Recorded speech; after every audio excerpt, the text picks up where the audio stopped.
E a gente segue falando de economia, Dani, inclusive agora. Vamos falar mais uma vez do dia de caos no mercado financeiro aqui no Brasil.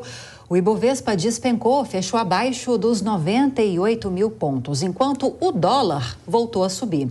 E sobre esse cenário conturbado, a gente conversa agora com o Alex André, economista da Sarinvest Research. Alex, bem-vindo, boa noite. Boa noite, muito obrigado.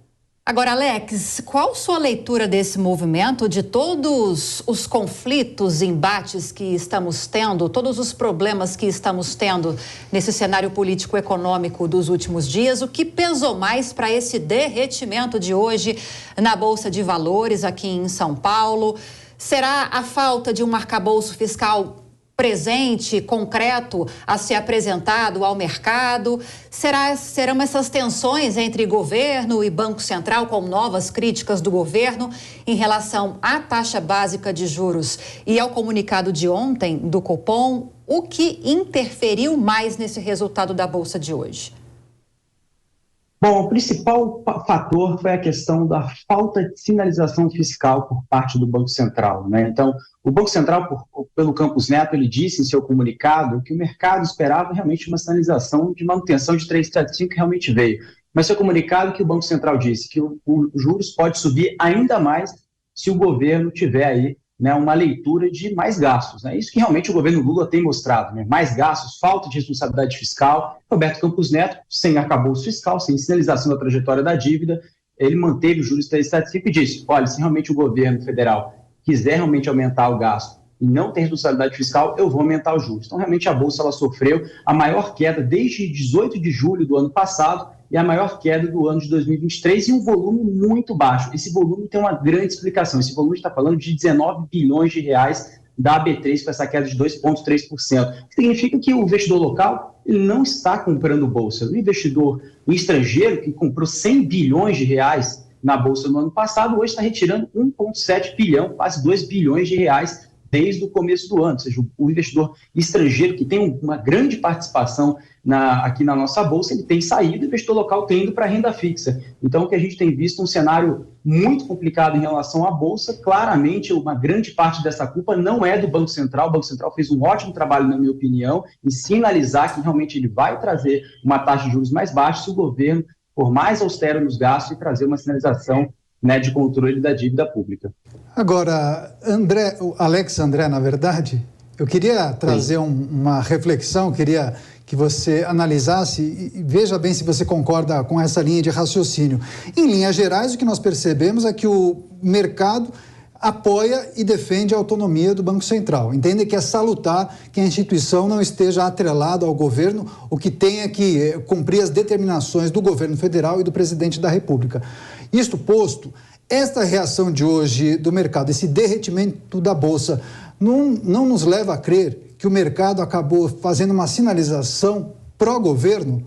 Ou seja, essa falta de sinalização do Banco Central não acaba colocando o mercado em uma situação delicada, porque, de certa maneira, o mercado está alinhado ao governo federal.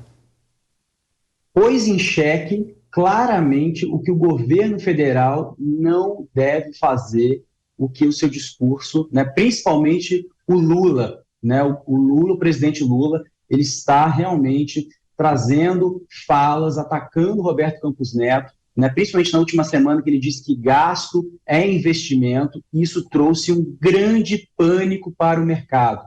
Tá? Isso os investidores, os gestores de recursos, todos os participantes do mercado estão mais cautelosos. Então eu concordo contigo com essa fala. Em relação a autonomia do Banco Central, isso é extremamente necessário para a gente ter um mercado de capitais saudável. Se a gente observar em outros mercados emergentes, como na Turquia, não temos isso. O presidente Erdogan na Turquia, a gente vê uma inflação muito alta e o presidente interferindo na política monetária, reduzindo juros. Então, ou seja, totalmente ao contrário. E a situação, quem observa a economia turca sabe, está totalmente um colapso. Então, eu acho que a questão que a gente tem que observar é a autonomia do Banco Central. A gente viu aí também a questão do Lindenberg atacando, a relação com a interferência através do Senado com o Roberto Campos Neto. Isso é inadmissível, na minha opinião, isso não deve acontecer.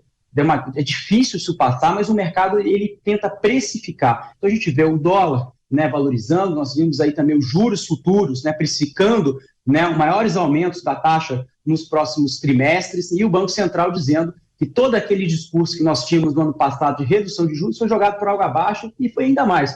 O Roberto Campos Neto, Banco Central, pode aumentar os juros se o governo, né, federal não fizer o seu trabalho, e o discurso realmente está desalinhado com o mercado financeiro, e não só com o mercado financeiro. A própria economia real está sofrendo com isso, a gente vê desemprego muito alto, inadimplência muito alta, e o discurso é: reduz a taxa na canetada para trazer mais crédito para o consumidor, para favorecer o pobre. Mas a gente sabe que é totalmente ao contrário, porque isso vai desancorar a expectativa fiscal, vai ter mais inflação, quem vai sofrer mais é realmente a população mais de classe baixa, e isso não vai ajudar, né, realmente a economia real e o mercado de capitais como um todo.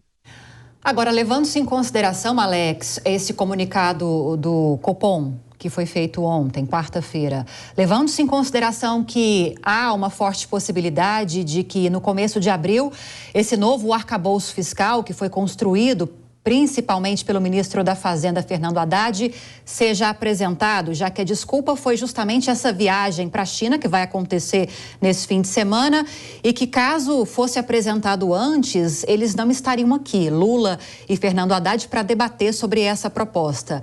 Diante disso, há então uma expectativa? Quero saber sua expectativa em relação a esse arcabouço e também possíveis reduções ou pelo menos o início de um ciclo de redução da taxa básica de juros já nas próximas reuniões. O que você vislumbra em relação a essas duas questões? Não acredito em redução de taxa de juros esse ano pelo discurso do presidente Lula, né? Então, gasto é investimento, né? Então, ou seja, ele provavelmente disse em relação, em últimas falas, né, em relação que deve tirar saúde, habitação, educação do arcabouço fiscal. Então, ou seja, tudo que realmente deve trazer, né, uma estabilidade para a trajetória da dívida pública, e temos previsibilidade, o mercado compra previsibilidade, não é isso que vai acontecer. Então, a primeira pergunta em relação ao arcabouço, acho que esse arcabouço é furado.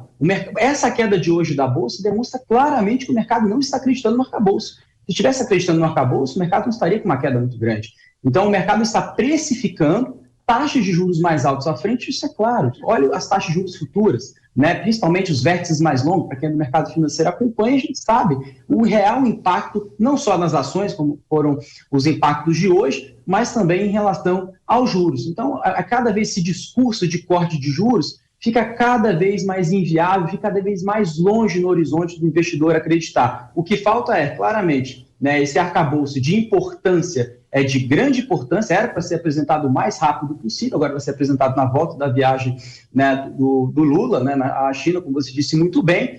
Ao meu ver, tem um grande descompasso com isso, o governo ele não se encaixa muito bem, principalmente em relação aos poderes e principalmente às decisões fiscais. A gente não vê realmente uma decisão estrutural para a dívida pública, uma questão fiscal realmente endereçada, os participantes do mercado realmente duvidam, como eu duvido em relação ao corte de juros. Para realmente o governo mudar a opinião do mercado, eu acredito que realmente o governo ele tem que fazer um discurso totalmente ao contrário do que ele fez nas últimas 2 semanas e realmente mudar essa postura de trazer, né, uma trajetória da dívida em um patamar que realmente o governo realmente precise se estabilizar, que não é o caso que está aparecendo hoje.